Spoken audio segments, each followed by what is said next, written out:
This year marks what very well could be the extinction of the entire reptile hobby, but I am here today telling you guys the 2 things you can do to help prevent this nightmare from becoming a reality. But before we get into that, in case any of you guys have been living under a rock for the past couple weeks, let's talk about exactly what I'm talking about when I say this. As you guys have probably guessed, we are going to be talking about the America Competes Act, this nicely done bill that looks just absolutely fantastic in face value, until you take a look within those 3,000 pages, a couple of paragraphs that state, well, pretty much what would be the end of the hobby. You might be asking yourself, Dakota, how could a couple little paragraphs dictate the end of this entire hobby? Well, I'll tell you, and it really has everything to do with 3 big things. Number 1, it will reverse the win that we got on the Lacey Act a couple years back. Now, what this dictates is the fact that crossing state lines would now be illegal for the following species, pretty much going into the big 5. You know, we got the reticulated pythons, anacondas, big snakes, or Burmese pythons, all of those big snakes, including also 201 different species of the salamander lizard. Now, unlike most bills, which after they do pass, it becomes retroactive within, the year to next year, probably like 2023. No, if this bill does pass, that law becomes effective absolutely immediately. So if this thing does pass, 4 weeks, 5 weeks, 6 weeks from now, that day forward, I believe 24 hours further, if I am correcting myself, it would be illegal to transport these large snakes immediately. No buts about it, no grace period, no grandfather clause. If you own a retic, if you own a berm, if you own an anaconda, I hope you like where you live, because if you want to keep those animals, that's where you're at for the rest of their days. So there's probably plenty of you guys out there thinking to yourself, oh, well, Dakota, I just own a leopard gecko, I own this obscure gecko, I own this bearded dragon, the Lacey Act, that sucks and all, but I don't own these large retics, so how's this the end of the hobby for me? It sounds like it's just a hobby for the large constrictor boys. Well, let me tell you, we still got 2 things to talk about, and they actually just progressively get worse and worse as we keep going. That's gonna bring us to Number 2, the whitelist. What is the whitelist, you may ask yourself? The whitelist basically is what FWC dictates are going to be the okayed reptiles to travel across state lines. Basically what we are talking about are 2 separate lists. We've got the blacklist and the whitelist. The blacklist are things that don't pass, the whitelist are the things that do pass. Now take a second and ask yourself, how many different reptiles are there in the hobby? How many different animals are there in the hobby? Do you really think FWC is going to take the time to dictate every single little obscure species, every locality of Chinese cave gecko, the northern spiny-tailed gecko, all these little obscure rare stuff that isn't talked about too much in the hobby? No. They absolutely aren't. So those reptiles are going to be indictive. They're not going to pass. Now what this does mean, if the animal does not make the whitelist, it is a no-go. You cannot travel state lines if the animal is not on the whitelist. So that cool gecko that you just got, it's a little bit obscure that not many people know about, congrats.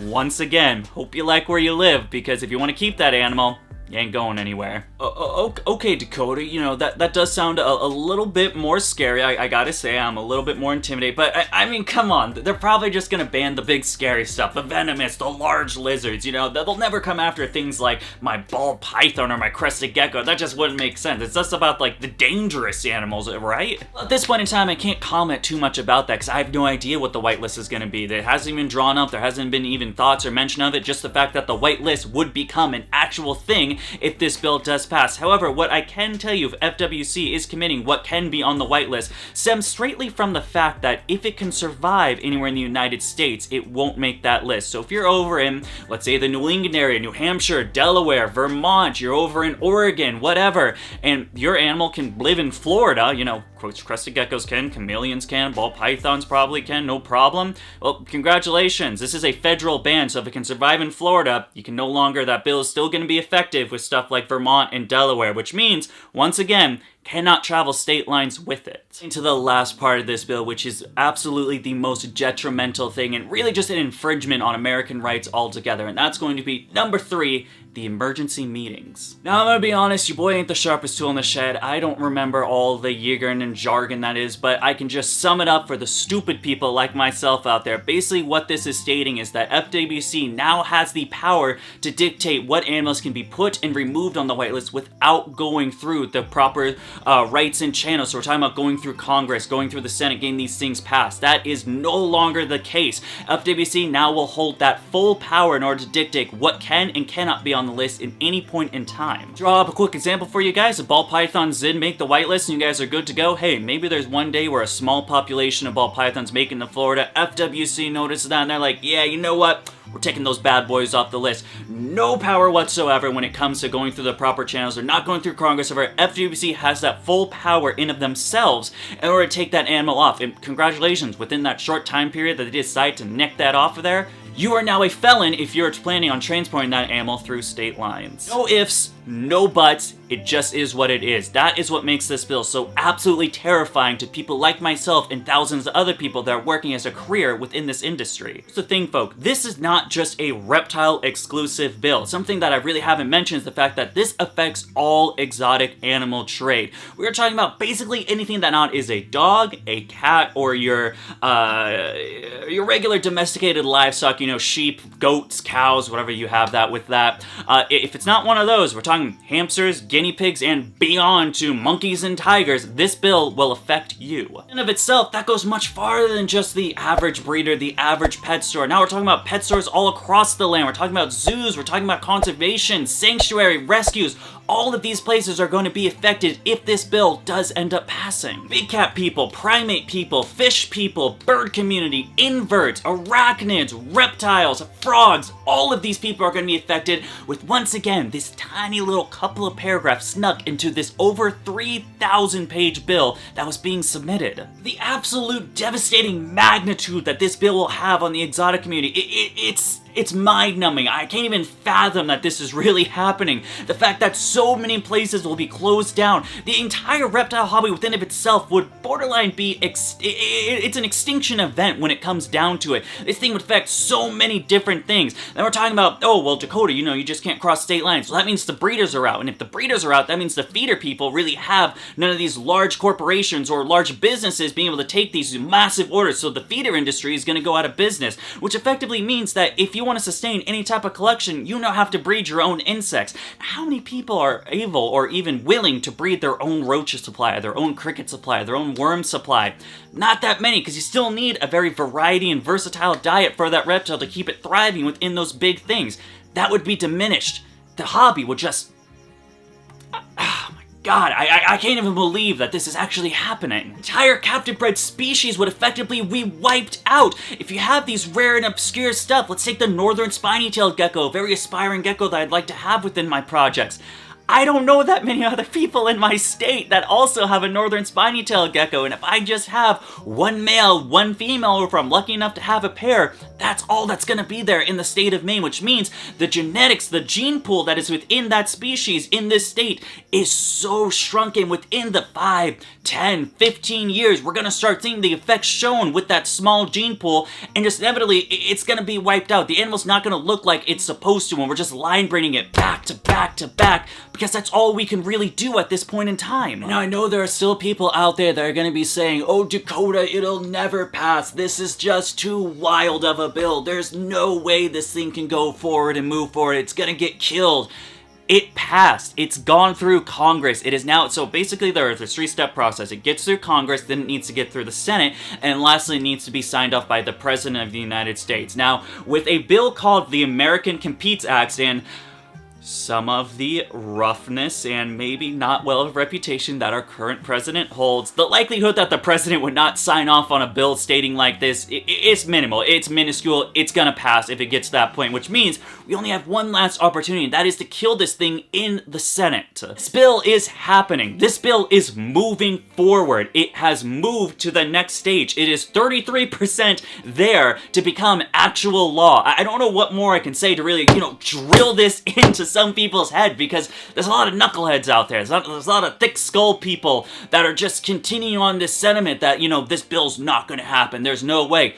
It's happening, folks.